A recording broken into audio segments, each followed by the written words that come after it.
Question number 1, Hindustan bikes limited है जो कि हेल्को के नाम से पहले जानी जाती थी। वो एक इंडियन मल्टीनेशनल कंपनी है। इसका जो हेडक्वार्टर है वो बंगलुरु इंडिया में है और ये 1999 में फाउंड हुई थी लोकोमोटिव्स का मैन्युफैक्चरिंग करने के लिए।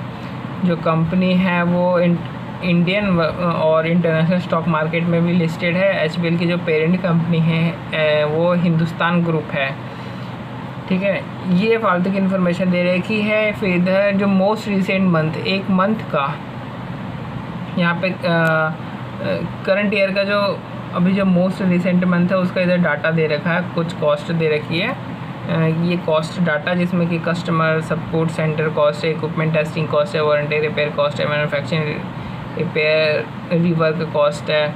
और ये इन कॉस्ट का वॉल्यूम दे रखा है कि ये पर यूनिट पे दे रखा है और ये वॉल्यूम दे रखा है। इधर एडिशनल इन्फॉर्मेशन दे रखी है। एडिशनल इन्फॉर्मेशन में क्या रखा है कि एचबीएल ने अपने एग्जिस्टिंग सप्लायर का क्वालिटी रिव्यू किया ताकि क्वालिटी लेवल को बढ़ाया जा सके और इस क्वालिटी रिव्यू करने में उसके इस महीने में 1,25,000 रुपये लग गए। और प्रोडक्शन के समय बाइक में कुछ क्वालिटी इश्यूज आ गए थे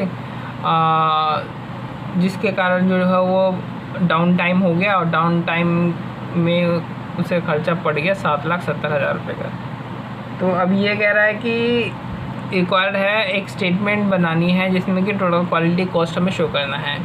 सबको पता है कि टोटल क्वालिटी कॉस्ट जो होती है उसके 4 भाग होते हैं। एक होता है प्रिवेंशन कॉस्ट, एक होता है अप्रेजल कॉस्ट, एक होता है इंटरनल फेलियर कॉस्ट, दूसरा और फिर चौथा होता है internal failure cost, external failure cost.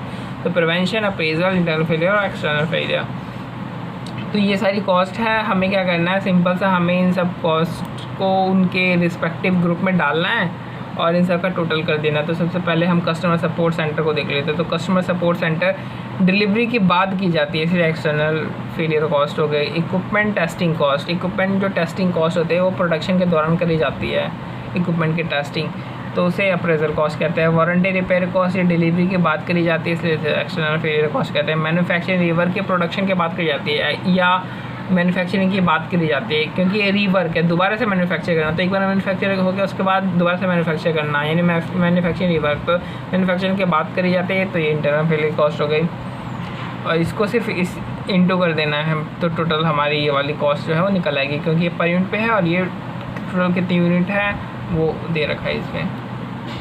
तो जो क्वालिटी रिव्यू सप्लाई का प्रोडक्शन से पहले होता है ये, तो इसे प्रिवेंशन कॉस्ट बोल देते हैं। डाउन टाइम ये प्रोडक्शन के बाद होता है,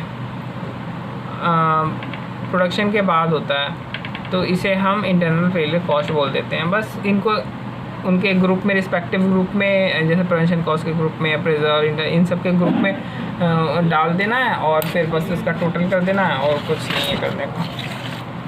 ग्रुप में डाल के फिर इधर टोटल कर दिया है, ख़त्म।